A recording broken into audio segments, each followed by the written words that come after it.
Cordell mentioned Bill having a lesson, but you guys are stuck with me tonight. I thought Bill got called. What's that? I thought Bill got called. They're like, oh, I'm going to take my chance in the rain and get out of here while we can.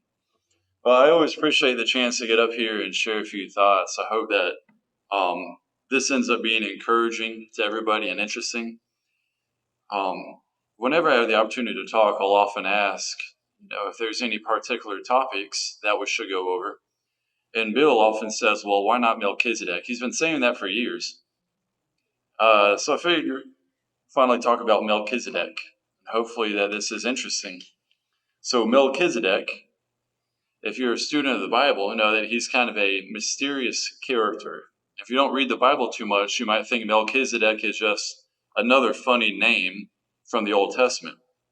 Well, Melchizedek is a character that we see 3 times in Genesis 14, Psalm 110, which Bill read for us, and then in Hebrews chapter 5, 6, and 7. So if you read Hebrews, Jesus is compared to Melchizedek, and Jesus is called a high priest forever after the order of Melchizedek. When we think about the book of Hebrews and why it was written, Melchizedek was referenced in Hebrews for a reason, and that has helped to understand Jesus better. If we look at the history of Melchizedek, how he was referenced in the Bible, that could help us understand the reference in Hebrews better. And the whole point of Hebrews is to understand Jesus better. You could say that the book of Hebrews was written for 3 reasons. 1, that's to explain the superiority of Christ as a superior priest and as a superior sacrifice. 2, encourage believers not to turn back to the old ways, whether that be the old Mosaic law or another system of belief. And then 3, Hebrews is also a warning against falling away, and it's a warning against apostasy. And Jesus, as I said, is explained as a superior priest, the superior king, the superior sacrifice. And the writer of Hebrews used Melchizedek to help the audience understand Christ better. So again, the whole point of this lesson is not necessarily to talk about Melchizedek, but talk about how can we understand Christ better by understanding Melchizedek better.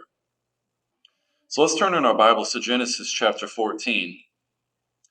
Melchizedek is not mentioned very much in the Bible. He's not a character like David where you have multiple chapters where you get to know him better. We see him very briefly in passing in Genesis chapter 14. But what little is written has a lot to it. I want to get a running start into the example of Melchizedek because he shows up after a battle. So let's set the stage. We're going to begin in Genesis chapter 14, beginning in verse 1.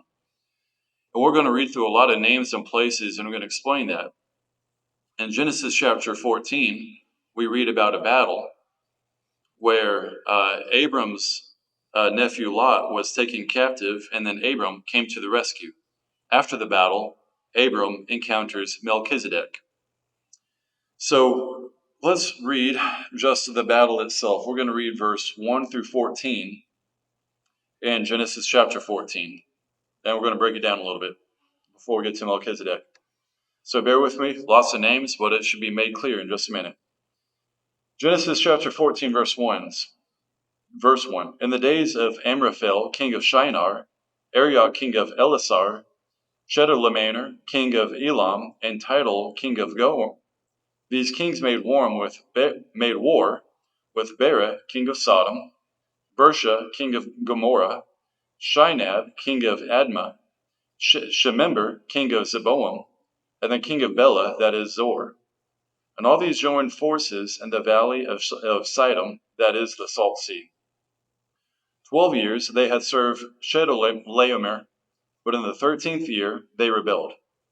In the 14th year, Chedorlaomer and the kings who were with him came and defeated the Rephaim and the Ashtaroth Karnaim, the Zuzim and Ham, the Emim, and Sheva Kirimathaim, and the Horites in their hill country of Seir, as far as El Paran on the border of the wilderness. Then they turned back to camp to En Mishpat, that is Kadesh, and defeated all the country of the Amalekites, and also the Amorites who were dwelling in Hazazon Tamar. So that is a tongue twister, isn't it? Everybody knows where all these cities are, right? Just like what you might know where Virginia and Ohio and everything is. No, these are some strange names. We aren't used to the geography, but what it comes down to is there's a group of 4 kings in the area of Sumer. Thank you, Kent. I'll get to this map in a second. And then 5 kings in the Levant, or the area which would eventually become known as Israel. So if you look at the screen, if you see in the lower right-hand corner, the orange area, that is Sumer and the Elamite kingdom. That is where we have 4 kings coming from. Then over to the lower left-hand, we have the Jordan Valley kings. We have 5 kings in that area, including the kings of Sodom, the king of Gomorrah, which is the most recognizable name from that group. The 5 kings in the area around the Dead Sea paid tribute to the kings in Sumer and the Elamite kingdom for 12 years. In year 13, they rebelled, and that's when the 4 kings of the Sumerian area came west to go and attack the 5 kings around the future Israelite area, the Jordan Valley kings. So, a lot going on in terms of geography. This area, the Sumerian area and the Elamite kingdom, that would eventually become Babylon. And then, as I mentioned, the Jordan Valley kings, that would eventually become the kingdom of Israel. So we have 5 kings from the east being attacked by 5 kings in the west being attacked by 4 kings in the east because the Jordan Valley kings stopped paying tribute. All right, now let's pick up in verse 8. Let's go on to the next slide. I almost forgot about that. Can we go on to the next slide, Kent? This is a close-up of the battle in the Jordan Valley. I wish I remembered to bring my laser pointer. You see in the upper right-hand corner, we see arrows coming down on the right side. They come down where it says El Paran, and then they start going north again. That is a path that the 4 kings, the 4 Sumerian kings, travel. Can we go to the next slide, Kent? So here, those boxes tie up the events of verse 5, 6, and 7 to where they are on the map. Now, a note on the archaeology of this, these are real locations that we read about. There's been historical findings identifying these towns. Also, there's a lot of kings going on. Those are more kings of cities. These were city-states. They weren't nations. So each city could have its own king. Think about a mayor with ultimate power over the city around you. So these aren't kings of nations, but kings of city-states. Now, archaeology is really interesting because in ancient times, people didn't really record their losses. So as you're reading, if you want to read the history of the Sumerians or the Babylonians, there's gaps in their histories when they have losses. Well, if you look at corresponding archaeology in the other areas, you often see mentions of victories. So there might be a victory in Israel, which corresponds to a gap in Babylonian history and back and forth. So by looking at the archaeology in the Jordan Valley region, then the archaeology of the Babylonian region, which has been thoroughly explored, you can put together what happened between the 2 nations.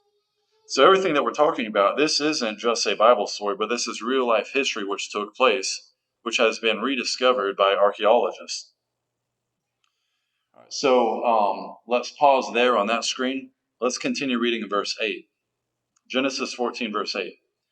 Then the king of Sodom, the king of Gomorrah, the king of Admah, the king of Zeboim, and the king of Bela, that is Zoar, went out, and they joined battle in the valley of Sidom with Chedorlaomer, king of Elam, Tidal, king of Goam, Amraphel, king of Shinar, and Arioch, king of Elasar, 4 kings against 5. Now the valley of Sidom was full of bitumen pits, or tar pits, and as the kings of Sodom and Gomorrah fled, some fell into them, and the rest fell to the hill country. So the enemy took all the possessions of Sodom and Gomorrah, and all their provisions, and went their way. They also took Lot, the son of Abram's brother, who was dwelling in Sodom, and his possessions, and went their way. So as they're going down here, the 4 kings of Sumer, future Babylon, are just marching their way through the Jordan Valley, and they're conquering. They have a series of victories. So we take it that this is a large force against a smaller force. We know that the Sumerian region was very rich, very populated. They had larger armies. They had a lot of resources. In the Jordan Valley area, not as much. They didn't have much of a fighting chance against the 4 kings and their armies from Sumer. So if you see it, there is the battle of the 9 kings, right where Sodom and Gomorrah is, right in the center of the map. And that is where we have a great defeat on the Jordan Valley kings. Picking up in verse 13, the aftermath of that valley. Then one who had escaped came and told Abram the Hebrew, who was living by the oaks of Mamre the Amorite, brother of Eshcol and Aner. They were allies of Abram. When Abram heard that his kinsmen had been taken captive, he led forth his trained men, born in his house, 318 of them, and went in pursuit as far as Dan. That's the city of Dan, not the nation of Dan. That's not out of order in time. Verse 15, and he divided his forces against them by night, he and his servants, and defeated them and pursued them to Hobah, north of Damascus. Then he brought back all the possessions, and he also brought back his kinsman Lot with his possessions, and the woman and the people. So there's a survival from the battle of the 9 kings around Sodom and Gomorrah. Somebody survives, comes and runs to Abram, who is living, you see, in Mamre, a little bit to the southwest of that battle happened. Now, can we go to the next slide, Kent? So now, Genesis 8 through 14, 8 through 12, we read about the aftermath of the battle when the survivor came and got Abram. Abram summoned up 318 of his own men. That's not a very large force. They pursued them north to the city of Dan. Abram attacked them at night and conquered them. Did Abram conquer them alone with his own fighting force? No, we know that God providentially helped Abram and his men to conquer over the 4 kings from the Sumerian region. So what does this have to do with Melchizedek? Imagine that you are a small ruler. Abram isn't a king of one of these city-states. You see an army of 4 city-states come through and just trample through your area. From north to south, they trample everybody. Then they turn around from south back north. On the other side of the Jordan Valley, they're trampling everybody. They take your kinsmen hostage. They sack Sodom and Gomorrah. This is a pretty significant fighting force. But Abram, he knows something that we don't know. Doesn't allude to God being with him, but I think we could assume from God's covenant, previous chapters, and what happens next, that God was with him. Abram moved with the confidence of God to go and attack by night this army of the 4 kings. So that's it for the slideshow. Just wanted to use that geography to kind of set the scale.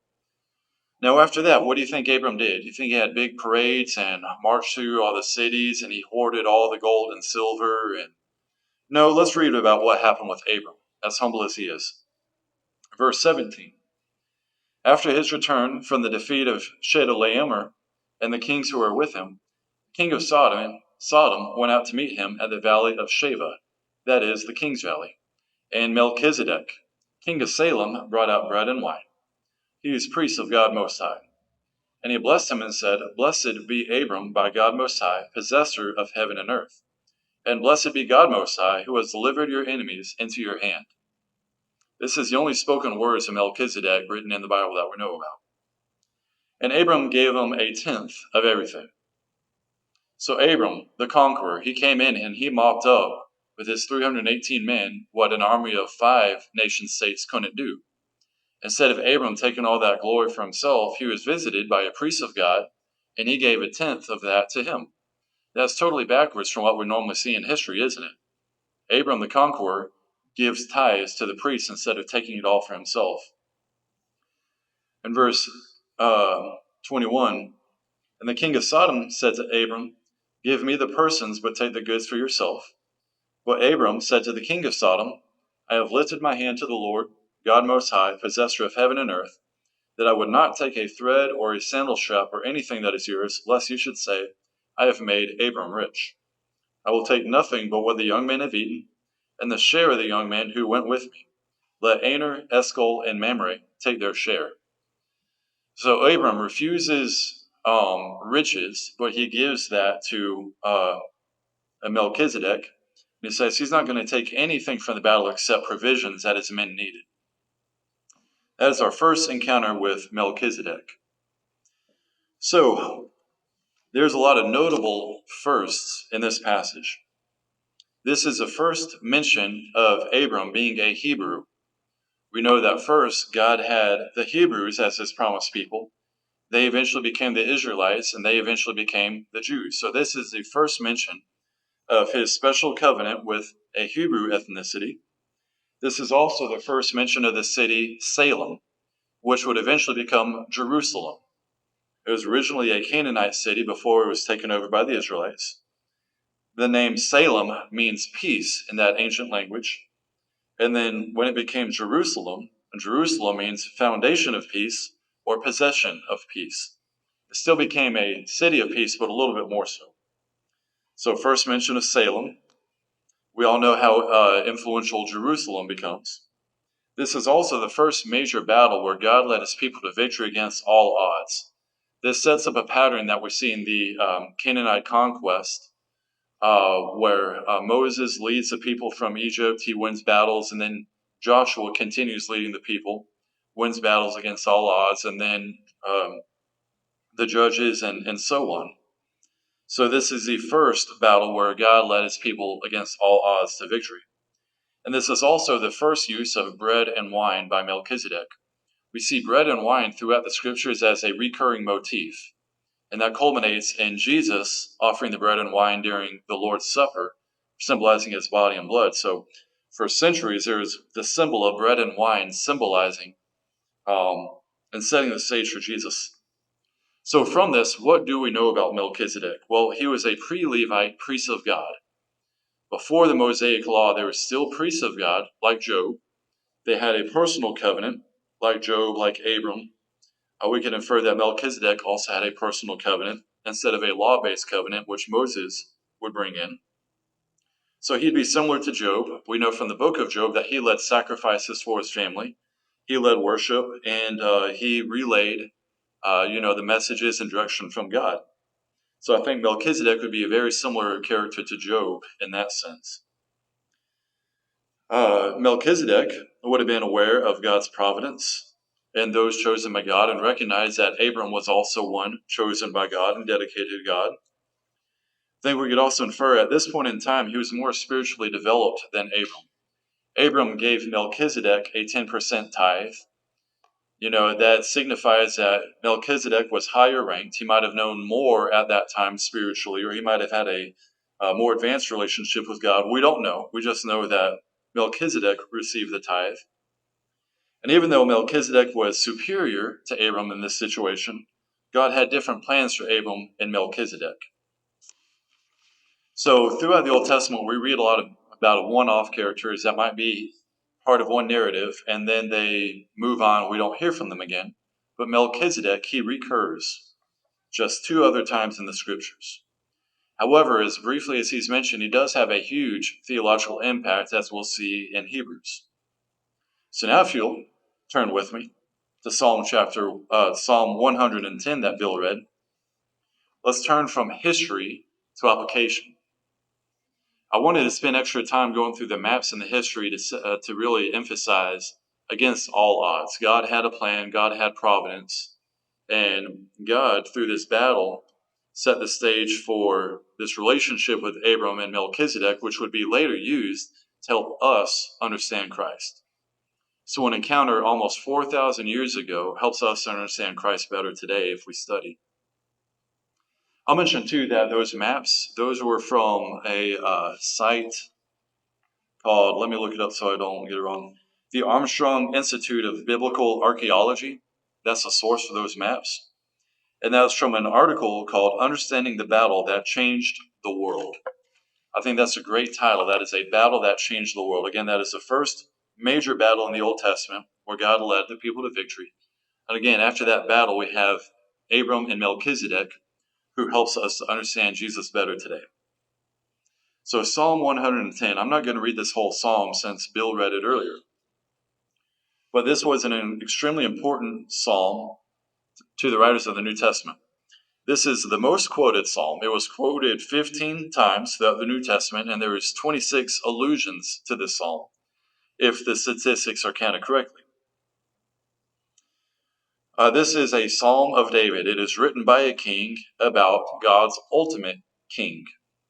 David was a conqueror, but King David, the conqueror, is writing about God's ultimate king who would be an even greater conqueror than anything David ever accomplished.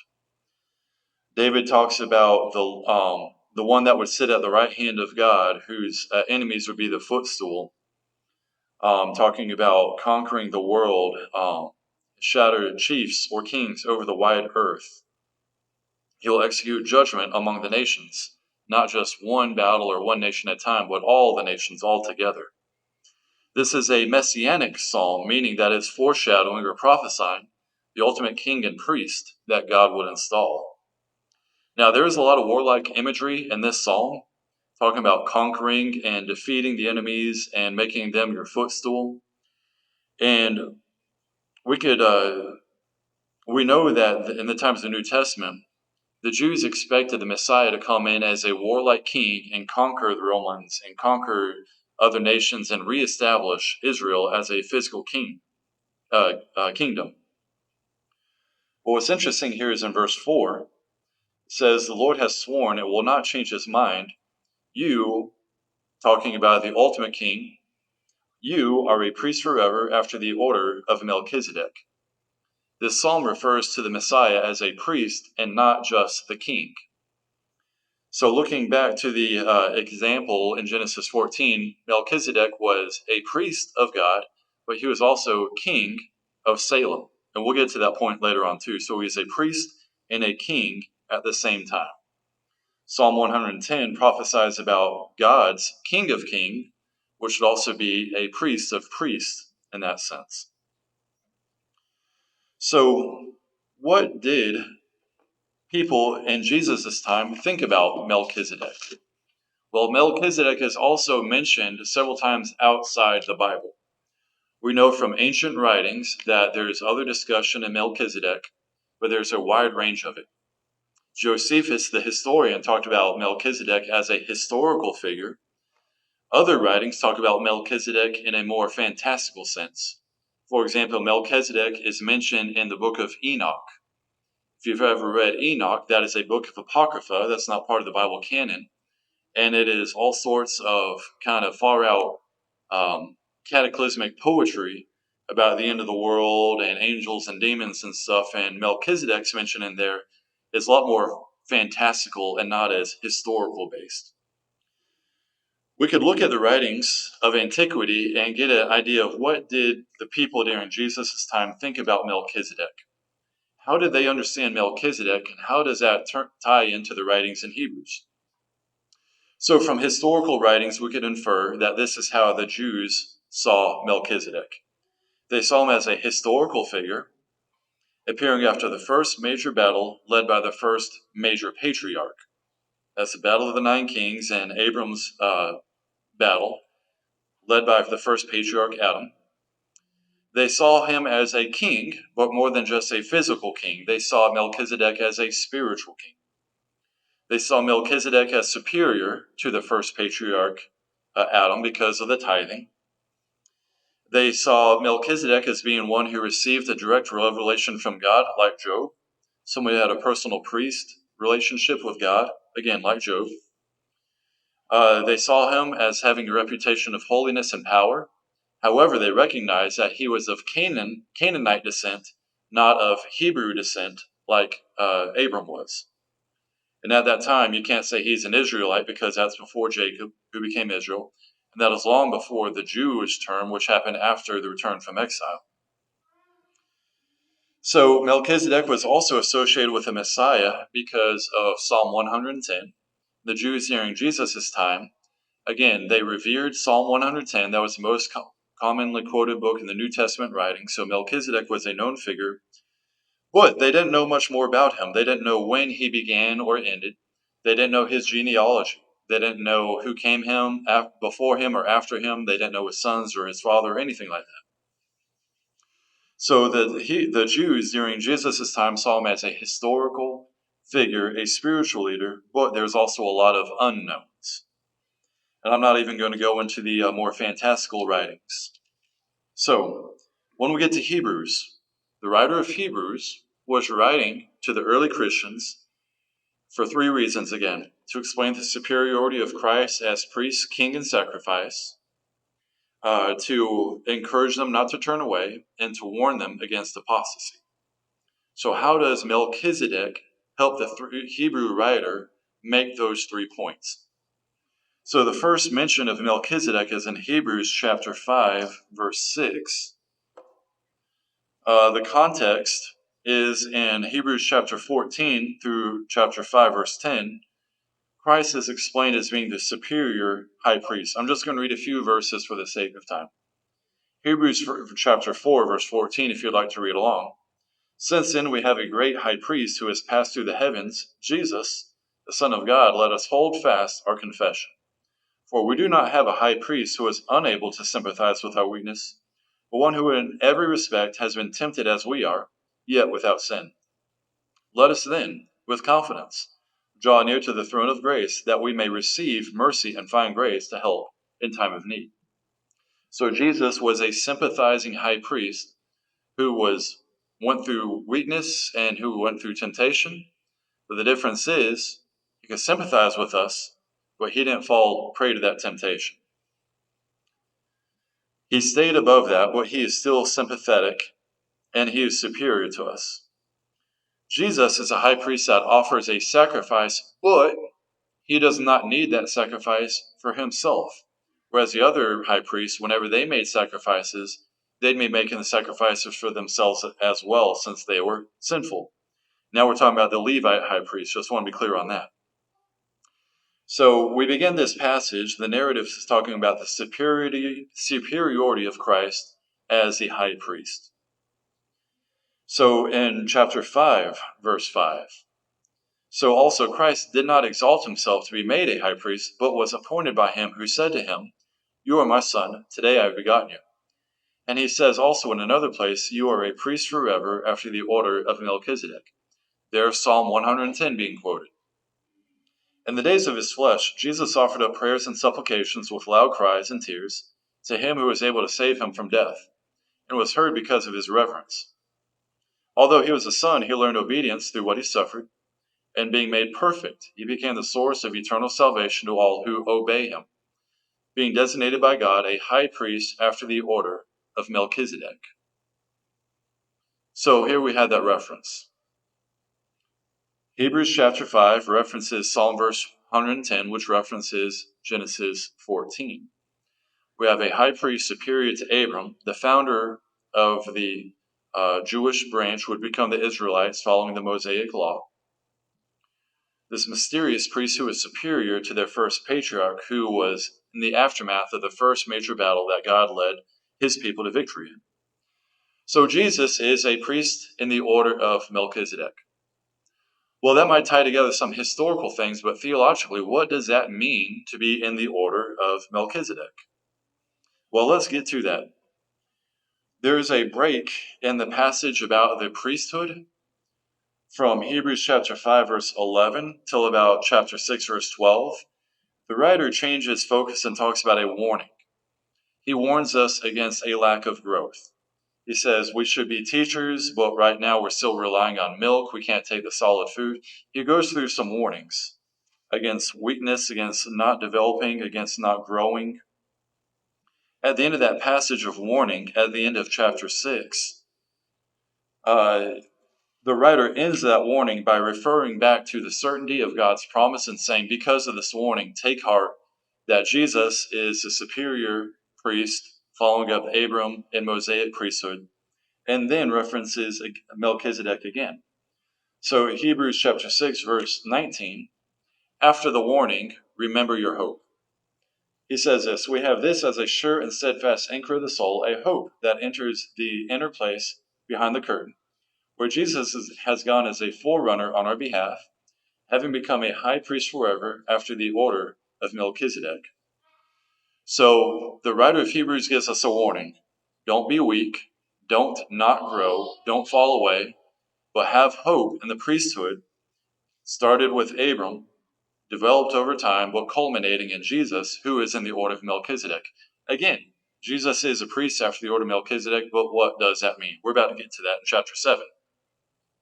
First, a note about Hebrews in general. I love the book of Hebrews. I think it is fascinating. Hebrews could be a very dry, technical, theological essay, but if you look at it the right way, this is God trying to help us understand Jesus.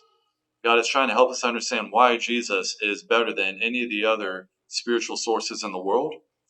And through the book of Hebrews, we could also see that God had a plan in place thousands of years before Jesus was even born, tying it back to Melchizedek, who is about 1900 to 2000 years before Jesus.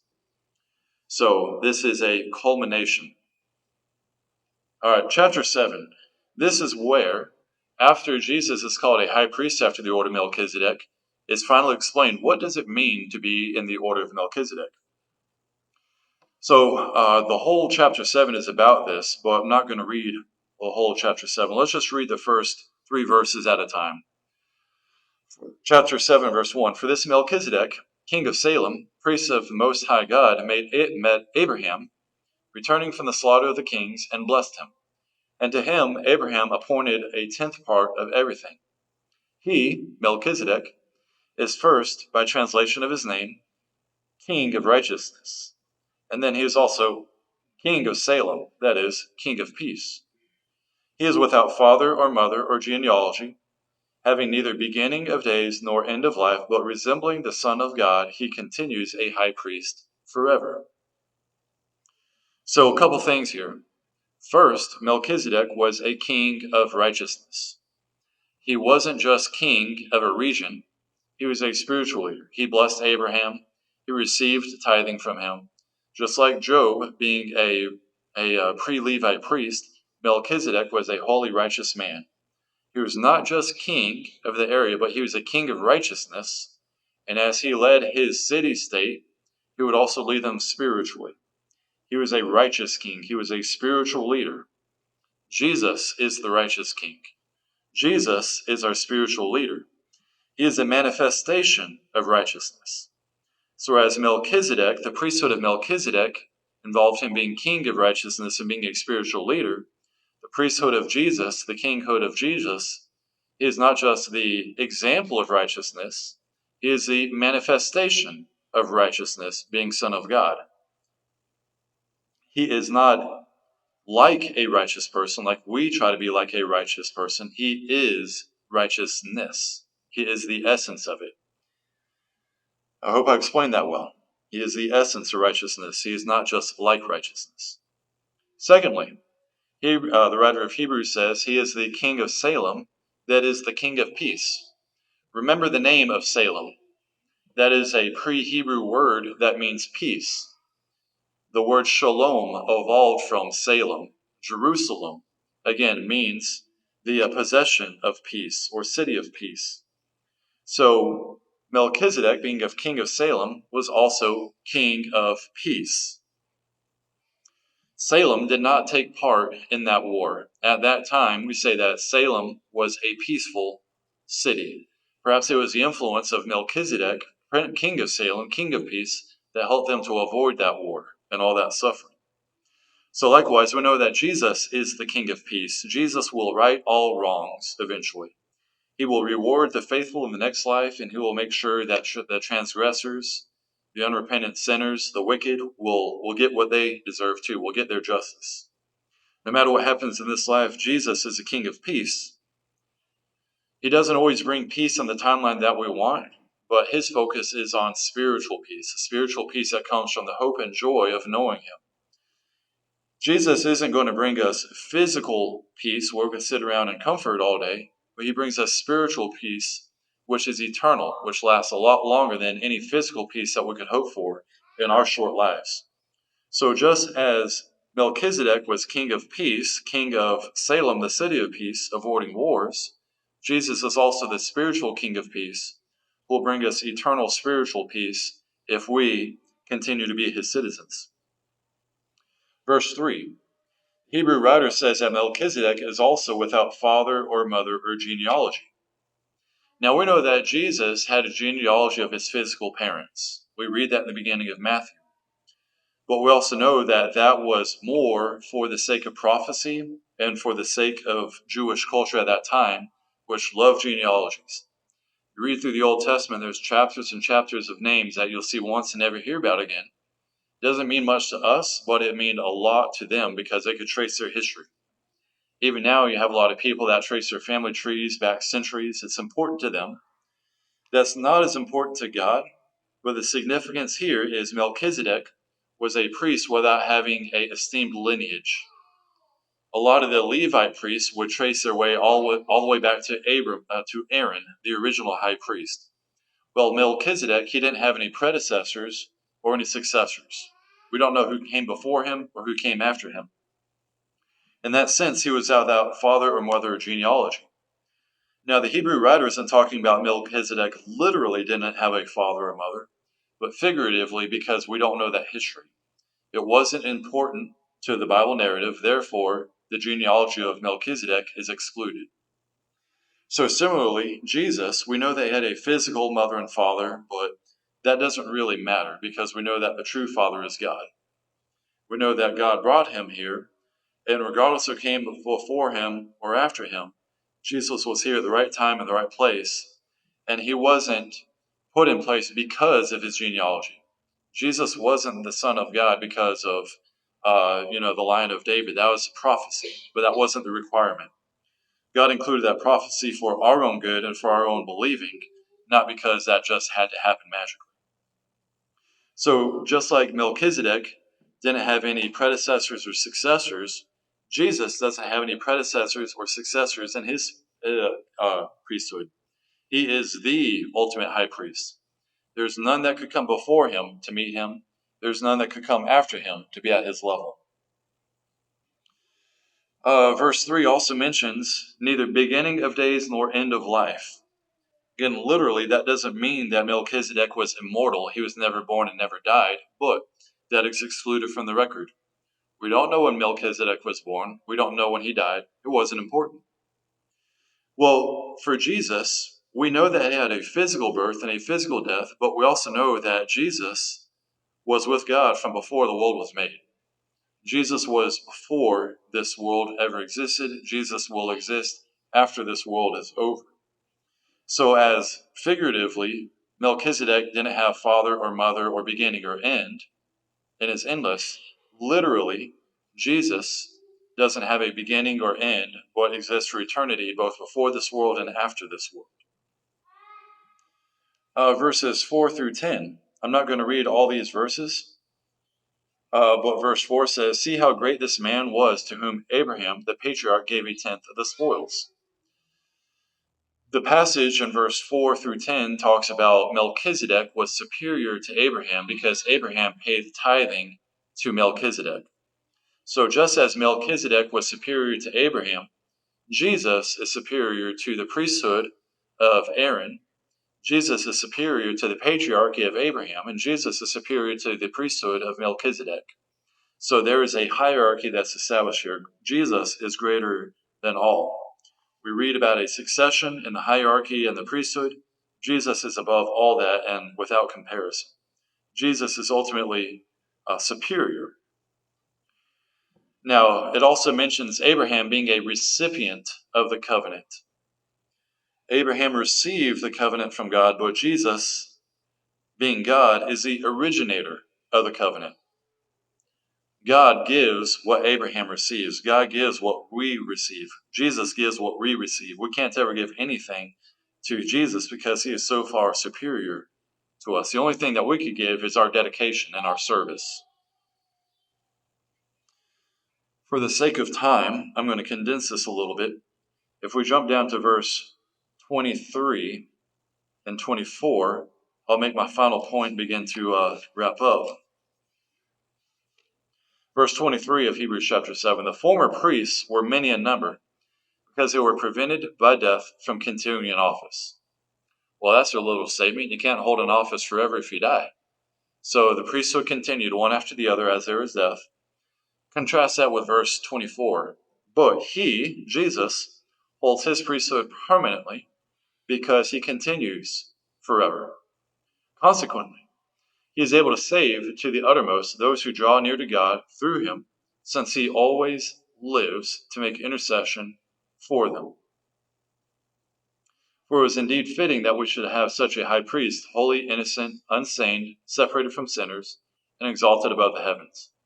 He has no need, like those high priests, to offer sacrifices daily, first for his own sins and those for the people, since he did this once for all when he offered up himself. For the law appoints men in their weakness as high priests, but the word of the oath, which came later than the law, appoints a son who has been made perfect forever. And here is where we leave the comparisons to Melchizedek. So we see how Jesus is a priest in the order of Melchizedek, king of righteousness, king of peace, no beginning, no end. His lineage doesn't matter. He gives the law instead of receiving the law. Now, in verse 23 through the end of chapter 27, we read that Jesus is a high priest forever. Unlike a human priest, his priesthood cannot be ended by death, as he abides forever. We have one high priest for the end of time, and unlike the high priests that have come and gone, he offers sacrifices for us, but not for himself. He is the ultimate sacrifice, and he is far superior to the priesthood of the Old Testament and any other type of sacrifice or religious system. So, to wrap it all up, I hope this helps give some history on Melchizedek, why he was such a significant figure. The Old Testament writings could be a little bit dry in terms of history. There's a lot of names we don't know. And, if this was a book like The Lord of the Rings, there would be chapter after chapter after chapter describing what swords look like, what the battle looked like, and what the burning trees look like, and all that. Just tons of description. Well, in Genesis chapter 14, we have a large battle across a large place of land you saw on the map, condensed into a few verses. But the important thing is Melchizedek was at the end to bless Abraham and be a precursor towards Christ, with the being the king of righteousness, being the king of peace, being without beginning, without end. So God in his infinite wisdom gave us an example 2,000 years before Christ to help us understand Christ during his time, to help us understand Christ for thousands of years after the writings were given to us.